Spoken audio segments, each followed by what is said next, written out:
I've been caught, but I'm keeping on track. And I've been taught, but I'm keeping on track. Good afternoon, good evening. I'm Dove Tasman, and you're on equal footing. Boy, we toggle topics, don't we? Last week was a very challenging topic to cover. We were talking about kind of the challenge of long-term monogamy, both from a social science perspective and from a religious perspective. And this week, we are diving into what can at first appear to be an abstruse religious topic, halachic topic of Jewish law, organization of the Jewish people from a political, social, religious perspective. Don't tune out. It's not as boring as it might first appear. It is actually about some ancient setups from the Bible. The Torah set out a way for the Jewish people to be organized in terms of their interpretation of the law over time. And that ancient court has unfortunately gotten a bad press for other reasons, and we'll get to that disclaimer in a moment. But the ancient court of the Jewish people is called the Sanhedrin. And hopefully your ears are perking up a little bit. You've probably heard that word before. Where do I know that word? If you're not Jewish. If you are Jewish, probably you know it, but not so relevant to your contemporary life. But you know what? This ancient grouping of 71 sages, and one of our esteemed guests tonight will explain what I'm talking about. Won't leave it too mysterious. This ancient grouping that Moshe Rabbeinu, Moses himself, set up thousands of years ago, actually could be relevant today. Their efforts as recently as less than 20 years ago to revive the ancient Sanhedrin. This group that was responsible for interpreting the law of Hashem, the law of God, into our current reality, dealing with the conflictual and difficult edges of at the edge of our understanding where our contemporary lives meet with religious law. And is this it couldn't be more relevant today. I mean, think about whether you're Jewish or not, you probably have a sense of the way that global religions are organized and the fact that the Jewish religion is, and I'm Jewish, I get to say this type of stuff, is by far the least, certainly the least hierarchical, arguably the least organized, possibly the least coherent. I say that with lots of love and respect. I would say definitely the least cogent. And why is that? Because we don't have a pope. We don't have a patriarch, a single patriarch, a living patriarch, like exists in the Eastern Orthodox churches, for example. We don't have a Dalai Lama. We don't even have a universally recognized council of religious leaders to interpret the law and kind of tell us what works and what doesn't. We as a Jewish people are a very heterogeneous group, although we share DNA, we share ethnic identity, we share religious identity, we share a national affiliation, in most cases a love for the state of Israel.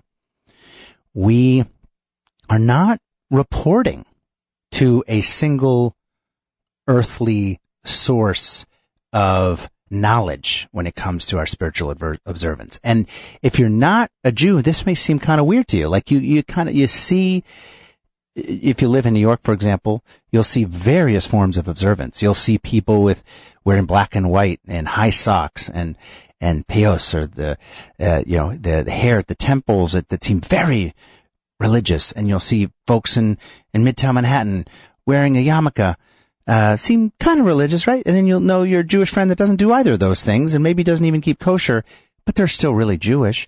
But who decides who's actually following Jewish law or not? Who actually is the arbiter of what it is to be religious as a Jew? Now, if I haven't lost you, I want to introduce our two wonderful guests. These are rabbis who have agreed to talk about, I would argue, one of the most sensitive subjects. They're not representing, I want to be clear, neither Rabbi Shmuel Green nor Rabbi Shlomo Yaffe, who are both distinguished teachers and scholars in their own right, neither representing, that's the thing, it's very difficult to kind of represent some sort of governing body. They're giving their own opinions, but they do come from perspectives on this issue, and have displaying courage, I think, getting together, talking about ultimately what is one of the most, I think, sensitive issues in contemporary Judaism, can we be united? Is there a way for us all to agree on interpretation of what we should and shouldn't do as Jews? What does it mean to be a Jew? What are the laws that we should and should not follow? Many of them are agreed upon, but a lot of others are interpreted in very different ways. It's a core question. While we were in the diaspora, if we're in the diaspora now, we're choosing to be in the diaspora because we can go back to Israel. But when we were in the forced diaspora for nearly 2,000 years, it made sense to heterogeneity. How do you say that? The heterogeneous kind of approach made sense to Jewish law. If you're living in India, maybe you have to adjust to that reality a little bit. I don't know. If you're living, in the UK, that's going to be a different experience. Argentina, South Africa, etc. I know national law and spiritual law are different, but still, you would expect some sort of adjustments. But we don't have to be in the diaspora anymore. It's a time we put on our kind of big boy shoes and got together to create a united Judaism. That's the question on the table to some extent. Should we restore the Sanhedrin? Okay, let me introduce our discussers. Not our debaters, our discussers tonight. Rabbi Shlomo Yaffe. Rabbi Shlomo Yaffe is a rabbi at the Congregation of B'nai Torah in Springfield, Massachusetts, near some of my family. Dean of the Institute of American and Talmudic Law, based in New York. He's rabbinical director of the Greater Springfield, Massachusetts Kashrut Council. He's a member of the Rabbinical Council of America. Rabbi Yaffe has lectured and led seminars and taught legal education programs in person and online throughout North America, as well as Africa, Australia, Latin America, and Europe.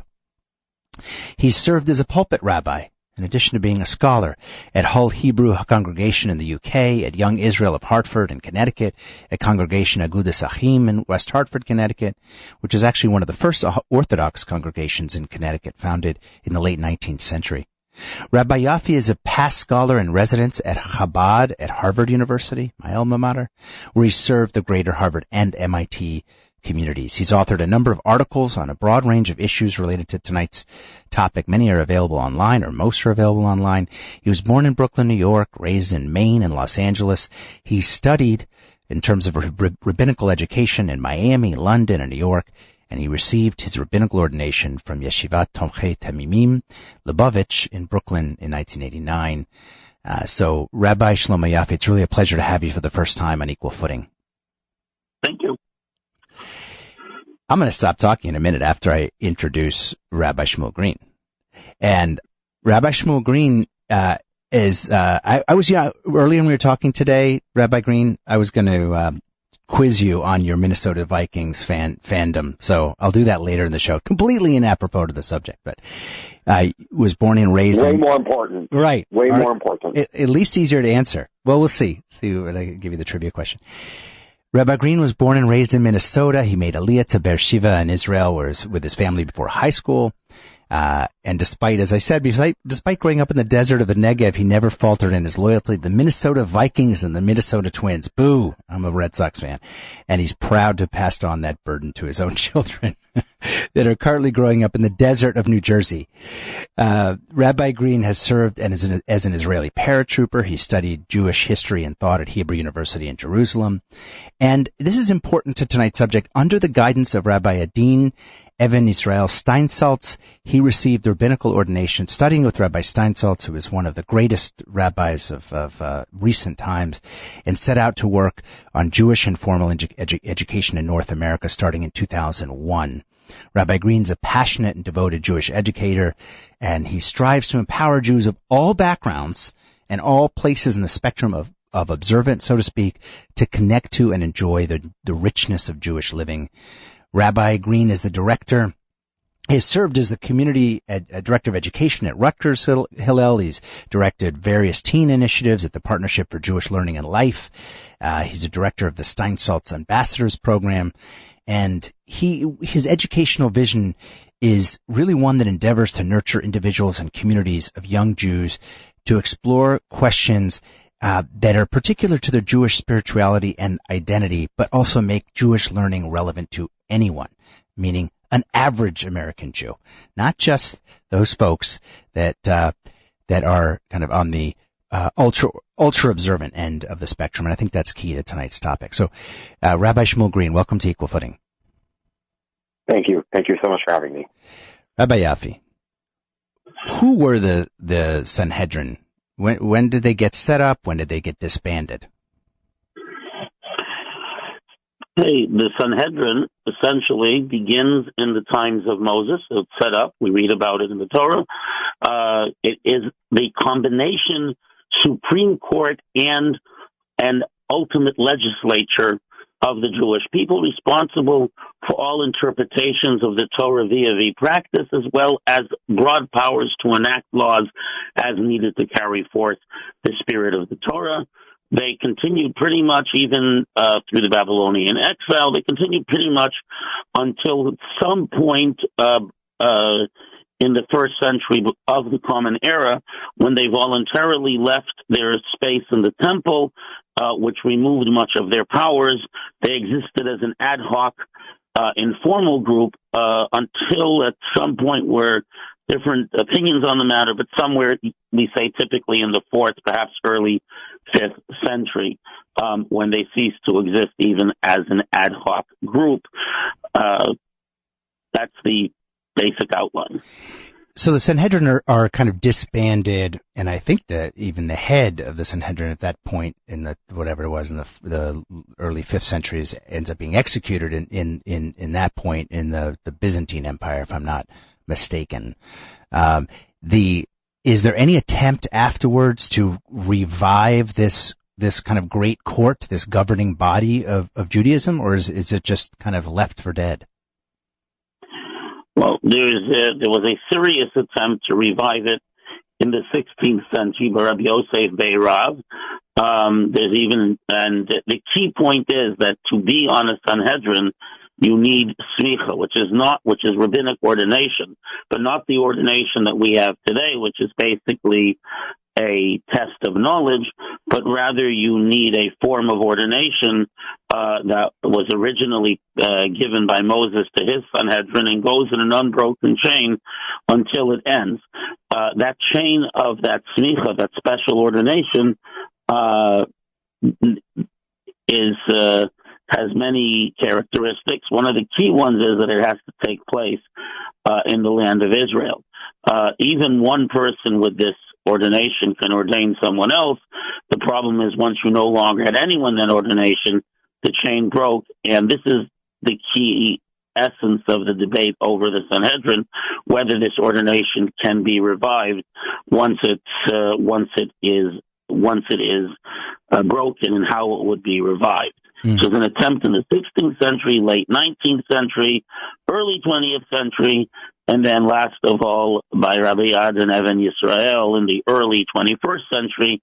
And Rabbi Green, I think, it had a ringside seat to that. So yeah, we're going to get to that. Before we get to the contemporary times, I mean, a lot of religions have at times suffered with broken lineages, where Judaism, we had the Sanhedrin, which is a group of 70 scholars and sages.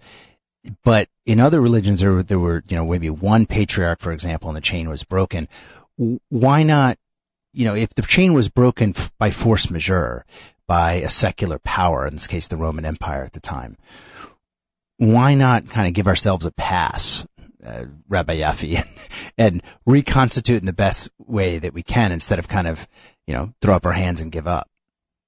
Well, that goes to two basic questions. The first is this something necessary? Because quite frankly, We're still here. Judaism is still practiced by many Jews in a very intense way in accordance with that Jewish law so thoroughly developed over the years. There's been an enormous amount of scholarship and of observance since the last Sanhedrin. The first question is, maybe we're just doing just fine without it. Secondly, until such time as it returns, there are certain things it provides. Secondly, Judaism doesn't get to make up things on its own. The whole premise of classic halakha, classic Jewish law, is that we're following a system that, though it has human input, ultimately comes from God. And it's very clear that all the sages and all the generations have always understood that a Sanhedrin needs to be made up of musmachin, of people with this special ordination that goes back to Moses that we're talking about. The question is, as you indicated, can we revive this ordination? And that is what the whole discussion over the last basically 600 years is revolving around. I think it's really cool, and sorry to be so basic in my language, but I think it's really cool that as a Jewish people, we actually had this in the first place. We're quite democratic. I mean, the idea that there's this, if not straight line representation, at least kind of a generalized sense of representing the people, 70 or 71 or 69, depending on how you look at the different textual interpretations. There's mostly sages, and there are a couple of kind of administrators. That's a big body. There's no other religion that in the Judeo-Christian line or in the Eastern religions that have this concept of kind of like a governing body, not anywhere near that size. There are a couple of religions that had one patriarch with some advisors that were kind of institutionalized, but I just think this was really cool. This is a really cool rabbit hole to go down. And I encourage you, if you're listening and you're Jewish, to look up the Sanhedrin. I'm going to get to what you probably shouldn't spend so much time on. Go beyond some of the initial Google search stuff and dig down on what this was about. This representative body. I mean, you're talking about a democratic religious body. Many hundreds of years, if not more than 1,000 years before, the Athenian democratic era. Before we go to our first break, Rabbi Green, as Rabbi Yaffe said, you've had in your lifetime a ringside seat to the most recent, serious, and I would say ongoing effort to reconstitute the Sanhedrin. Can you tell us a little bit about that before we go to break?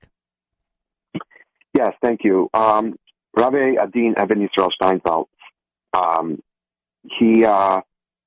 he always wanted to push the Jewish people in the whole world to fulfill its purpose, and to get to a point where we are not just surviving, but creating something new. We are fulfilling our purpose in the world.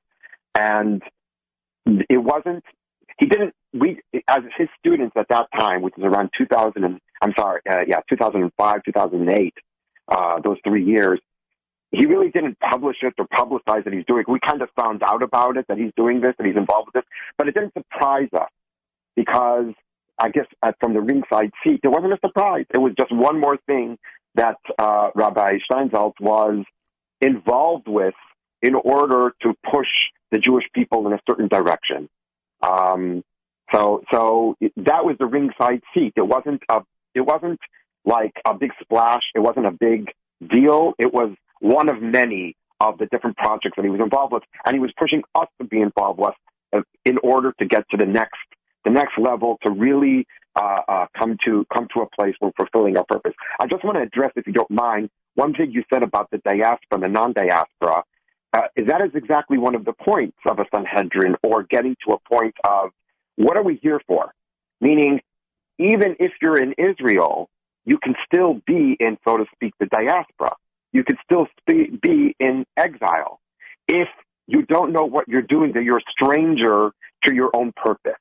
And that is maybe the definition of being in galut, of being in exile. A stranger to your own purpose. So therefore, we're there, but many of the people there don't even know why. Sure. What are we doing there? And that's where there are a lot of studies that show that there's more secular identity amongst Jews living in Israel than outside of Israel. So, that sense of being in diaspora, being in exile, or being disconnected is not just geographical. It's a good point. Rabbi Green, we haven't had the opportunity in a couple of years here in the program to talk about Rabbi Steinsaltz. And just before we go to break, I want to position for folks who this was, and it's really a pleasure to have someone on who studied with him really for decades. And Rabbi Adin Steinsaltz was the first person since the medieval sage Rashi to actually complete a full translation and commentary on the Babylonian Talmud.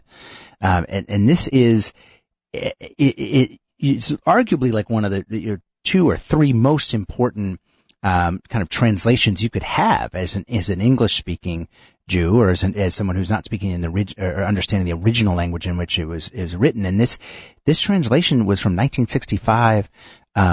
It began there, and it was, I think, completed in 2010. So you're talking about just an extraordinary 45-year work. And Time Magazine said that, in blessed memory, that Rabbi Steinsaltz was a once in a millennium type of scholar. And so, really, if you don't know about Rabbi Adin Steinsaltz, look up online and just extraordinary work, and makes sense to an outsider, someone that never met him, but someone that is an admirer of his work, of course, that he would have had the courage to at least address this issue of the reconstitution of the Sanhedrin.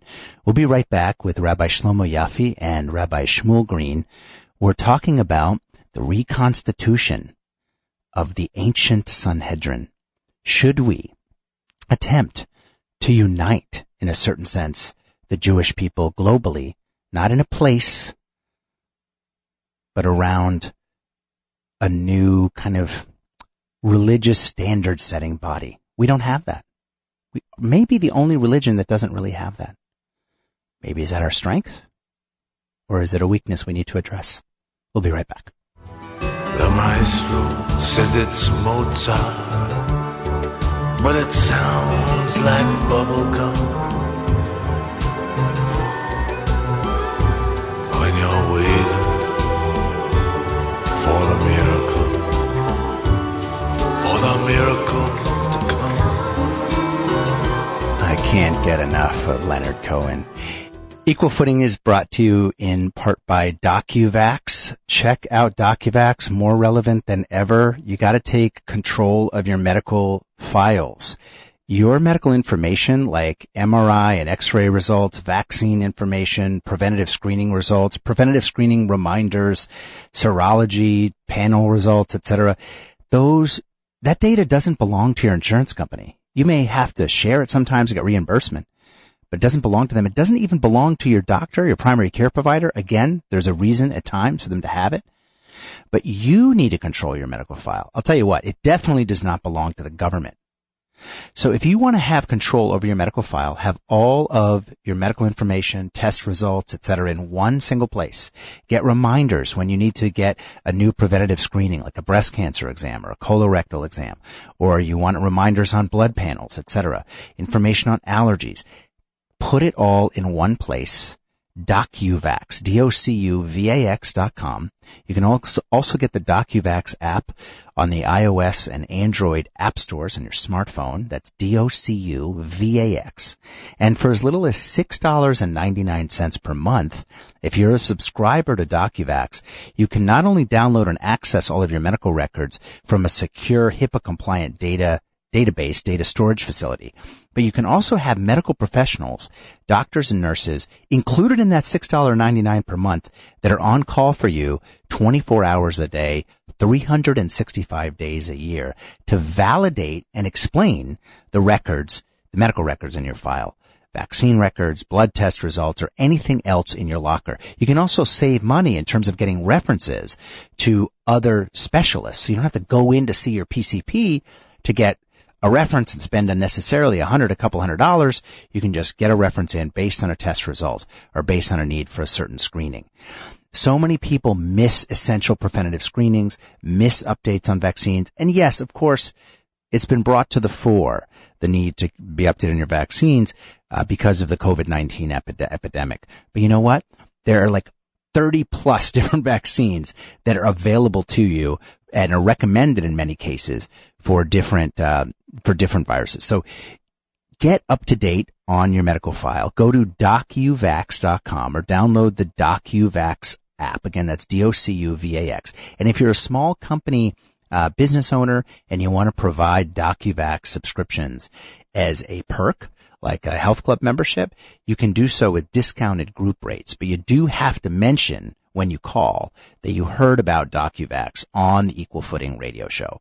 So you can call 833-859-1933. 833, this is for group discounts to DocuVax. If you're a small business owner, 833-859-1933. DocuVax. Operators are standing by. I've been caught, but I'm keeping on check. You're back on Equal Footing. I'm Dov Tuzman. I'm joined by Rabbi Shlomo Yaffe and Rabbi Shmuel Green. We are talking about something cool and ancient, the Sanhedrin, this body of 70 sages that Moses set up in biblical times and lasted all the way to their disbandment in the Roman Empire in the late 4th, early 5th century, and efforts to revive the Sanhedrin. And you can call and participate. And I want to hear from you, Rifki in Borough Park. Since last week I couldn't take your call. Tell me why we shouldn't be talking about this on the air. Tell me why this is too taboo a subject. I do want to hear that, and I want to hear your opinion. Why don't we reconstitute the Sanhedrin? Just because it's hard, just because it's complex, we should give it a shot. We're never afraid as a Jewish people of the complex and the difficult. Call 718-303-9090. That's 718-303-9090. Ask a question or make a comment to these esteemed scholars, Rabbi Shmuel Green and Rabbi Shlomo Yaffe, on this issue of the reconstitution of the Sanhedrin, or you can text a question or comment if you're shy about being on the air to 917-428-4062. That's 917-428-4062 by text or by WhatsApp. Rabbi Yaffe, did I step in it right before the break by saying we as a Jewish people don't have like a standard setting body? Because we do have halacha, we do have Jewish law, a lot of which is inviolate. It comes from the Torah, and we kind of shouldn't even discuss it. But don't we have a ton that's really subject to interpretation also? We do. So first of all, let's understand that in spite of all the intensity of the arguments and all the different opinions and all the different practices we see within the halachic group, and those people who accept halakha, the classical system of Jewish law, as the fundamental parameters of Judaism. The reality is that all of these, for all the sound and fury, they represent relatively minor questions in a very broad area of consensus. Because believe it or not, one of the ways of deciding law, if you don't have a Sanhedrin, is getting together basically the vast majority of rabbis, of acknowledged scholars, acknowledged rabbis in the Jewish community. This was done at the end of the Talmudic period, and that's why the Talmud represents the lodestar for Jewish law from there on in. And very briefly, the reality is that all the arguments, as if it were, are in relatively small details. Like what? There are some. What would be if the Sanhedrin existed today? I'll ask you both. Let's start with you, Rabbi Yaffe. If the Sanhedrin were reconstituted and existed today, it's kind of like a great court. What would be a couple of questions or cases you think would be put to it? So I would do one that actually, though it's a matter of detail, is a matter that can affect life and death. And that is the precise definition of death via the ability to harvest organs for organ transplant. That's probably the most serious, undecided question that remains in dispute at the present moment. Pardon my ignorance. Is that about whether you can be an organ donor as a Jew or receive the organ? That how do we define death, and particularly what are the parameters for brain death? and this is a matter of huge debate within the rabbinic community. And the simple way of doing this, if you Google brain death, brain death in Jewish law, you'll see that there's a lot of discussion about this. So that would probably be useful. But again, the real challenge, and this is something that Rabbi Green may address, the real challenge is that all these attempts to recreate the Sanhedrin have been seen as essentially impossible, in the sense that it seems that the majority of opinions seem to say that we can't recreate smicha on our own with our present tuba. Rabbi Yaffe, before we go back to the administrative, like whether it could even be reconstituted, I think it's interesting for listeners to understand the types of things that are up for debate. The definition of death is a key one. Rabbi Green, what are some of the other things, if we permit our mind to wander, we permit our imagination to run, that a real life current day Sanhedrin might consider? Might be submitted to them to consider. There are very important national, global, more global questions that need to be addressed, that are not being addressed amongst the specific rabbis of the specific communities, and they can't be addressed in a global manner, such as, like I spoke about before, purposefulness. And what are we doing here? What are we doing in the land of Israel? Why do we have the state of Israel, etc.? One of the things Rabbi Steinsaltz wanted the Sanhedrin, his Sanhedrin, he didn't even want to call it a Sanhedrin if you read about it. He just wanted to talk about a more global type of Beit Din, a group of rabbis that are going to discuss more global issues. And one of them, for instance, is, and it might sound trivial, but it's really important, because at the end of the day, this is where the real argument, the real fight is in Jerusalem, is about the Temple Mount.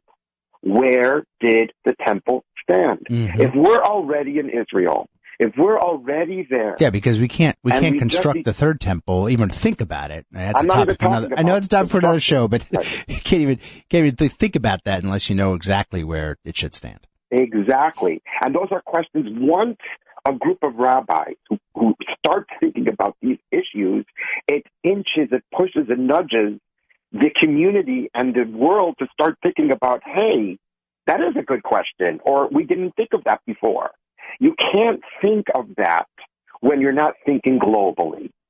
And I just want to say, regarding the technical parts of saying it's impossible, I'm going to say, as a student of Rabbi Steinsaltz, that's when we perk up. Wow, you just said the operative word. Impossible? Hey, that's when we get to work. Exactly. Right. A lot of things we thought were impossible, but it needs to start happening. It needs to be thought of. What are we doing here as a nation? Why did we survive? What are we doing in Israel? What is the state of Israel? Where are we going with it? For what purpose do we kill and be killed?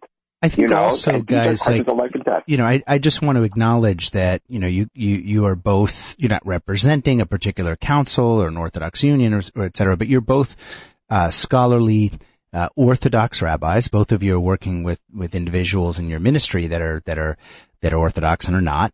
And I understand the lived experience is more varied. But to be fair, there are probably a lot of listeners who would want to submit other questions to the Sanhedrin. I mean, I would.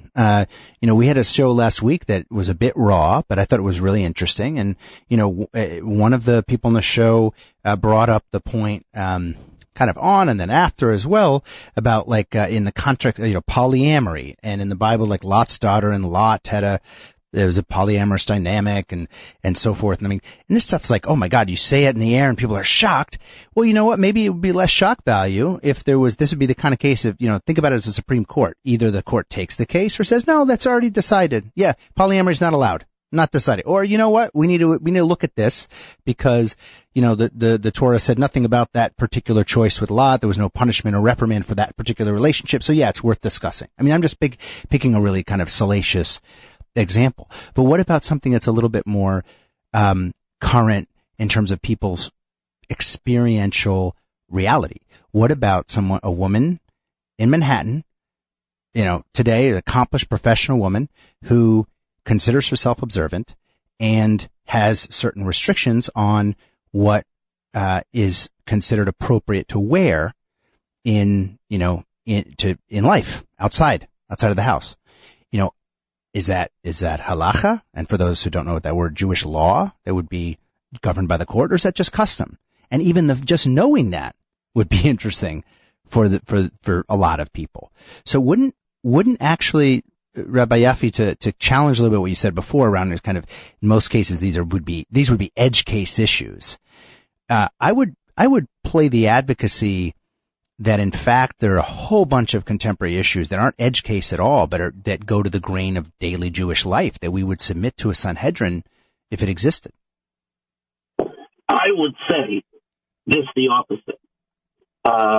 You should know that most of these responses are from between 1955 and 1968.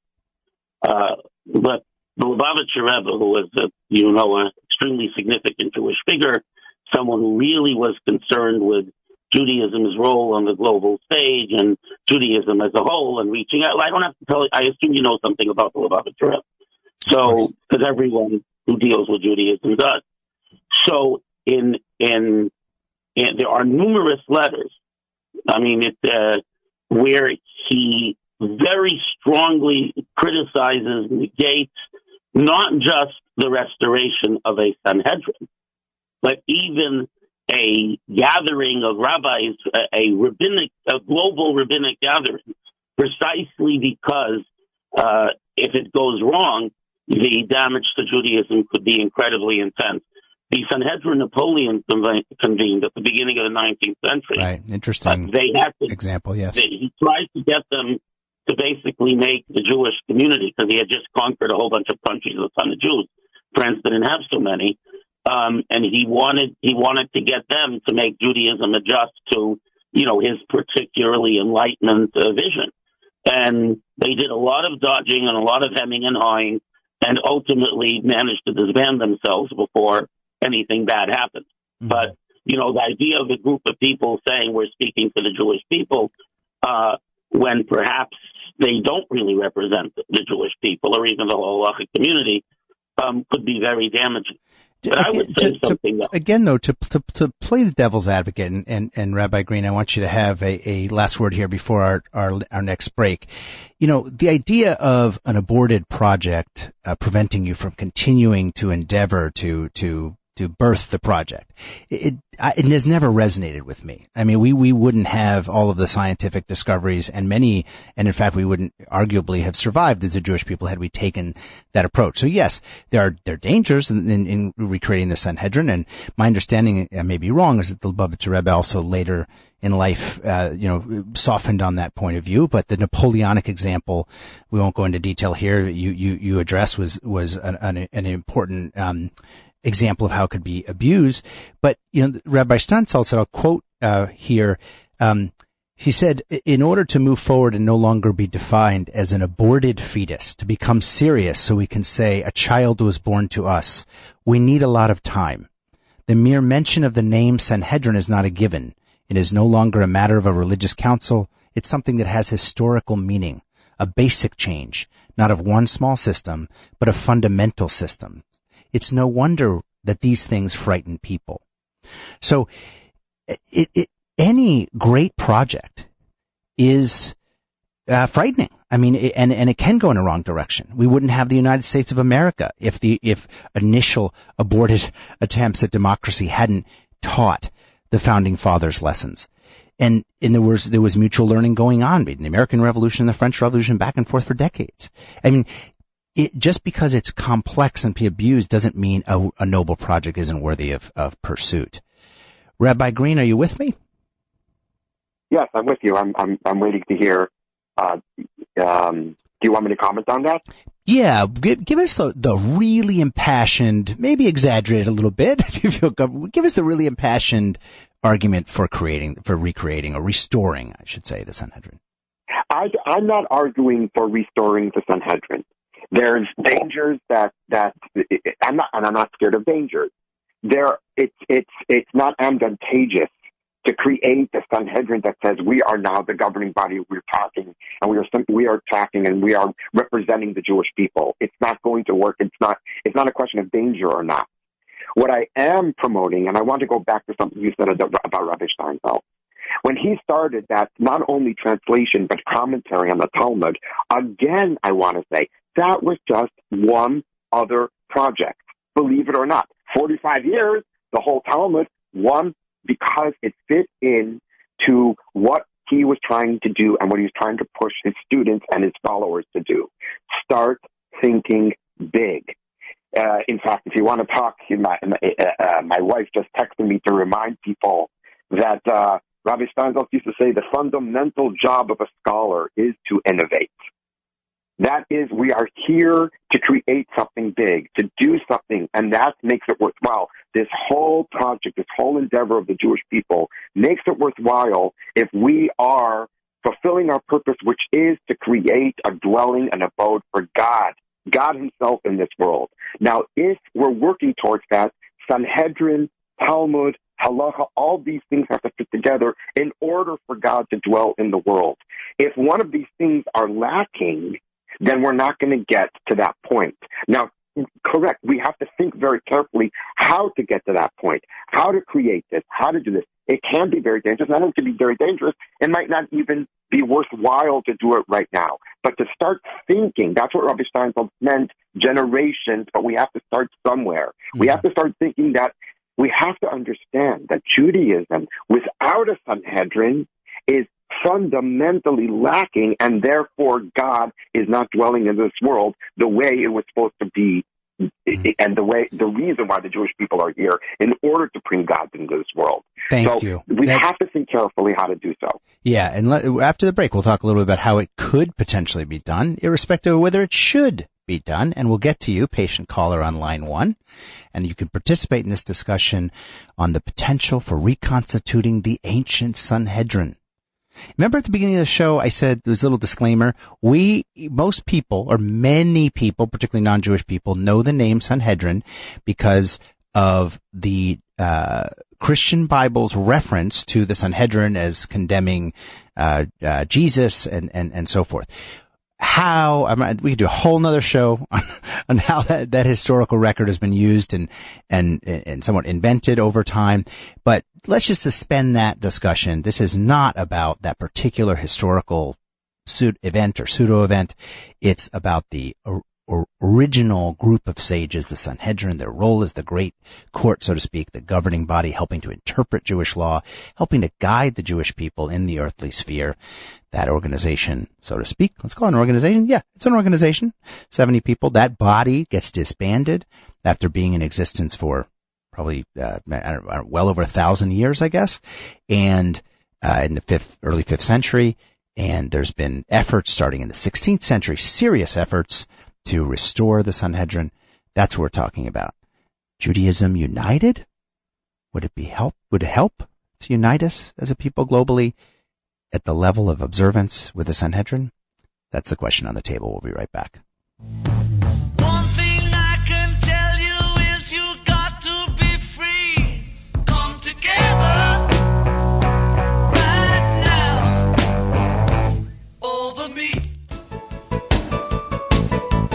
Equal Footing with Dove Tusman is sponsored by MDCS Dermatology, your experts in skincare. With 2 Manhattan locations and 4 offices in Long Island, including Plainview and Commack, the dermatologists and skincare surgeons at MDCS are proud to be affiliated with the Albert Einstein College of Medicine and New York Presbyterian Hospital. So schedule your next skin exam in one of MDCS's convenient New York area locations.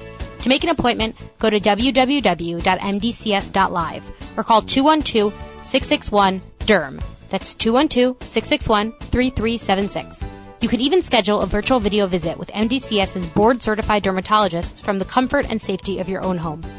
So go to www.mdcs.live or call 212-661-3376. And don't forget to mention Equal Footing for 15% off all cosmetic procedures. I've been caught, but I'm keeping on All right, we're talking about the Sanhedrin, this ancient body set up in the Bible, was in existence for well over 1,000 years, and it seems to me we should have that. I want that as a Jew. I want a governing. I may not agree, may not necessarily follow every dictate, God knows, but it would be nice to have some reconciliation on some of the conflicts out there in interpretation of Jewish law. Line 1, you're on the air. I think it's Stan, and you've been very patient. Bingo! Stan. How are you, my friend? I'm good. Is this a better topic than last week, Stan? I don't know. We'll find out if the blood flows. I'm kidding. Anyway, you always have great topics. I like to argue and not argue, so I love to listen to. Let me say this right off the bat. It can never happen. It will never happen. It doesn't, and you're right, it should not happen. For the simple reason, we are probably more divided as Jews worldwide than ever before. And I think that's the way it's going to stay. We have what's called the World Jewish Congress, which does minimal things that nobody listens to. We also here in New York have the Board of Rabbis, which is more of a public relations group. And if you need a rabbi to speak, that's it. And that's as far as the hierarchy of the Jews in the world is. But even before that, and you brought up the point which you didn't want to discuss, and I'll discuss it. I'm a Jew, but I'm not a Christian. If the Sanhedrin is brought back to the light, okay, it has to answer for its history, no matter what. Not to me, but to the world. They'll say, you have to answer about what you did to your own Jesus Christ, a Jew. You say you don't want to discuss it. That's going to be the major paramour to you know what, Stan? Then it would get, I think that would be cathartic and healthy, because I think at this point, 2,000 years later, there would be there would be not only theologians at the table discussing that, there would be ancient historians discussing it, and I think there would be evidence would be presented. It would have to answer for what it did and give some sense of legitimacy to them. Once they did that, they would have some sense of legitimacy. A Truth and Reconciliation Commission between the Jewish people, including the Christian branch. I just offended some listeners. I'm sure. I'm just kidding, guys. Even more. Here's the other point. Yeah. Where is this going to be? In Israel? New York? Who's going to be on it? Just the Orthodox? They'd love that. I wouldn't. Liberals, Reformed? Rabbi Yaffe, I know that you have never, neither pregame nor on the show, I want to be fair to you, have said, we should reconstitute the Sanhedrin. This is purely a hypothetical question. Stan's positioning, I'm going to position as a hypothetical. If the Sanhedrin were created, we heard earlier in the show, it would have to be done in Israel. Would the Sanhedrin Forget it. Hang on a second. Hang on. I'm asking a question, Stan. I'm asking. I know. Where's it going to be? Yeah. Wait, I'm sorry. Rabbi Yaffe, first of all, theoretically, would you represent pro rata different Jewish communities around the world, and where would the Sanhedrin be seated, so to speak? Where would that Congress, so to speak, be seated? When the Sanhedrin, by the way, can sit anywhere in Israel, it loses most of its power if it's not sitting in the rebuilt temple. There's a key point over here, but I'll need about 120 seconds. You want me to take it later? Break it up into 60 seconds. Okay, well, so quite simply, end of World War II, Russian army is scraping the bottom of the barrel, brings people out of Siberia who literally never saw a car in their lives. They sweep into Germany. They walk into these houses. There's these lamps. There's these lamps with pull chains. You pull the chain, and the light comes on. They throw these lamps into their backpacks. Go back to the mud hut in Siberia. Plug into the mud. Turn the chain. Nothing. No light. Because obviously you need a whole infrastructure, and in order for that magical light to work. Same thing here. For a Sanhedrin to work, for a Sanhedrin to properly work, for us to have everything, Rabbi Green's talking about, we're here to make God a dwelling place. We need to be together. We need to have a temple. We need to have the divine presence. We need the era of the Mashiach. We need the Messianic era. That's the electricity that causes the Sanhedrin to be restored. No, Rabbi Yaffe, a tiny pawn. How would it? I cannot even hold a candle to your level of knowledge and scholarship. I have a a question though, because if I'm not mistaken, you can make a strong argument that the third temple needs to be rebuilt in the Messianic era, but I don't think it says anywhere you have to wait for the Messianic era to reconstitute the Sanhedrin, because the Sanhedrin get disbanded after the texts in question would even address that issue. Right. The problem is the restoration of this smicha, of this particular type of ordination, and this was the whole debate in the 16th century. And in the end, the vast majority of authorities, and even Maimonides, who everyone relies on, seems to indicate he's not sure that his system works. This is a whole complicated discussion. Rabbi Green might want to address it in a moment. But the bottom line is that Maimonides himself says, that the Sanhedrin will be restored in Tiberias, and the indication seems to be that we're talking about the era of Mashiach, the Messianic era. And if you want to get technical, one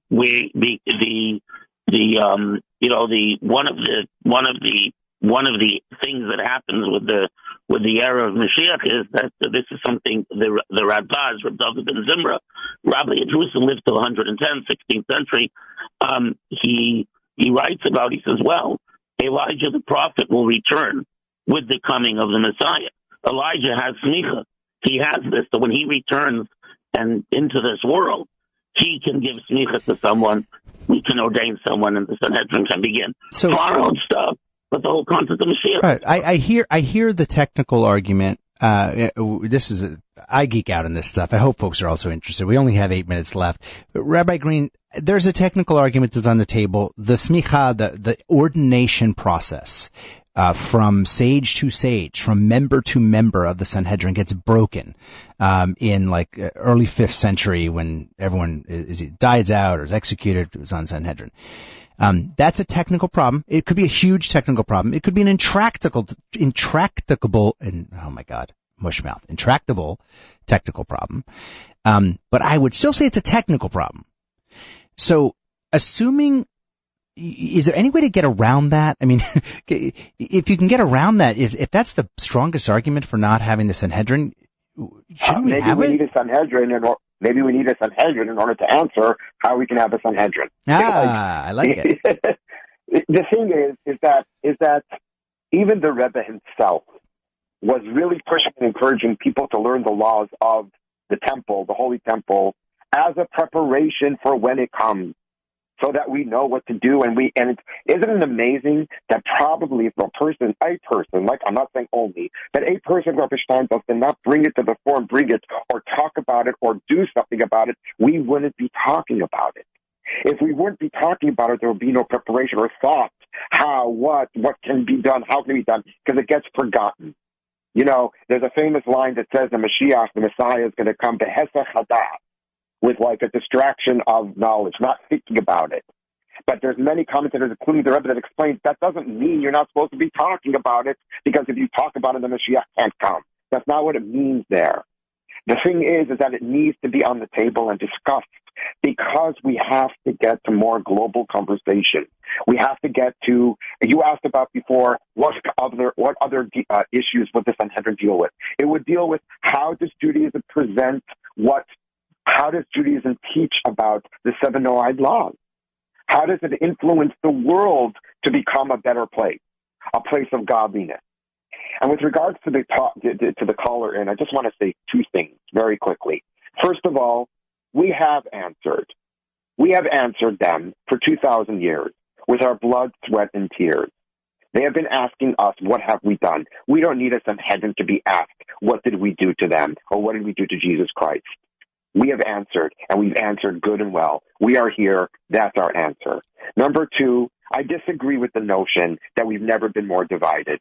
A little bit of study of Jewish history, we've been way divided, way more. In fact, what I do now is I work with public school Jewish kids, Jewish teenagers all day long, everywhere, across the country, especially in New Jersey.